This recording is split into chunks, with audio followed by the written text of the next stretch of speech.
عباد الله، إلى متى الرقاد والنوم؟ إلى متى تستمر غفلتنا ويستمر لهونا وسط الألم الذي نعانيه؟ إلى متى يستمر ابتعادنا عن طريق عزنا ونصرنا؟ إلى متى ونحن نرى المعاصي ظاهرة في كل مكان، في المنازل، في الأسواق، في الجرائد، في المجلات، في الشاشات، في المؤسسات، في المعاملات، بل قل في كل جوانب حياتنا. حرب على الله. كيف ننتصر إن كنا نحن الذين نحارب الله؟ كيف ينصرنا الله ومعاصينا ظاهرة بارزة في كل مكان؟ ألم ندرك بعد ونتيقن أن ذلك هو سبب ذلنا وضعفنا وهواننا؟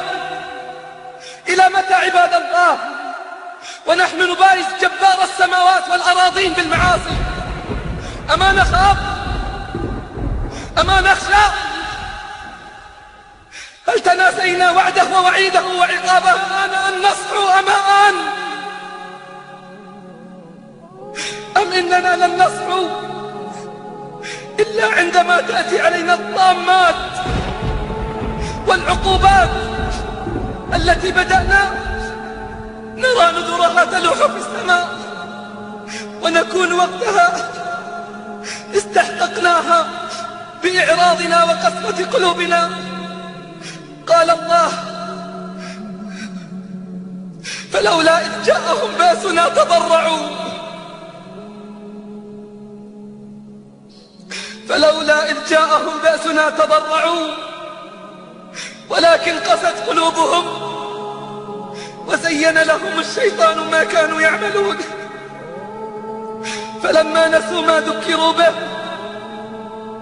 فتحنا عليهم أبواب كل شيء حتى إذا فرحوا بما أوتوا أخذناهم بغتة فإذا هم مبلسون. ما الذي أهلك القرى والأمم السابقة؟ أليست الذنوب والمعاصي؟ أهمس لأولئك الذين يستهينون بالمنكرات والأوامر الشرعية صغيرة كانت أو كبيرة وسط هذا الواقع المؤلم الخطير الذي تعيشه بلادنا وأمتنا، أن ينتبهوا إلى أن تقصيرهم هم لا يعود بالضرر عليهم فقط. معاصيهم منكراتهم لا تعود بالضرر عليهم هم فقط، بل يعود على الأمة بأكملها. فهم من أسباب الانهزام والتأخر والضعف.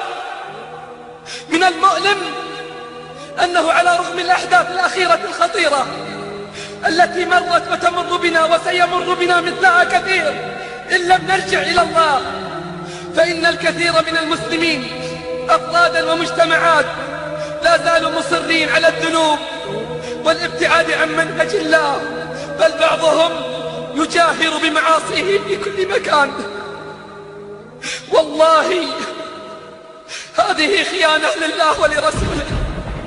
إن كل عاصي متخلف عن أوامر الله هو من أسباب ضعف الأمة، وكل مطيع سائر على الصراط المستقيم هو من أسباب نصرها. من صلى الفجر اليوم في جماعة فهو من أنصار هذا الدين. فأسألك بالله العظيم، هل كنت في صفوف الذين صلوا ودعوا وتضرعوا، أم كنت في صفوف المتخلفين؟ هل كنت سبب من أسباب قوة الأمة اليوم أو من أسباب ضعفها؟ وما ظلمناهم ولكن كانوا هم الظالمين. لابد أن نراجع الحسابات، لابد أن نراجع الحسابات. لابد على الراعي والرعية أن يتكاتفوا فيما بينهم البين لإنقاذ السفينة من الغرق.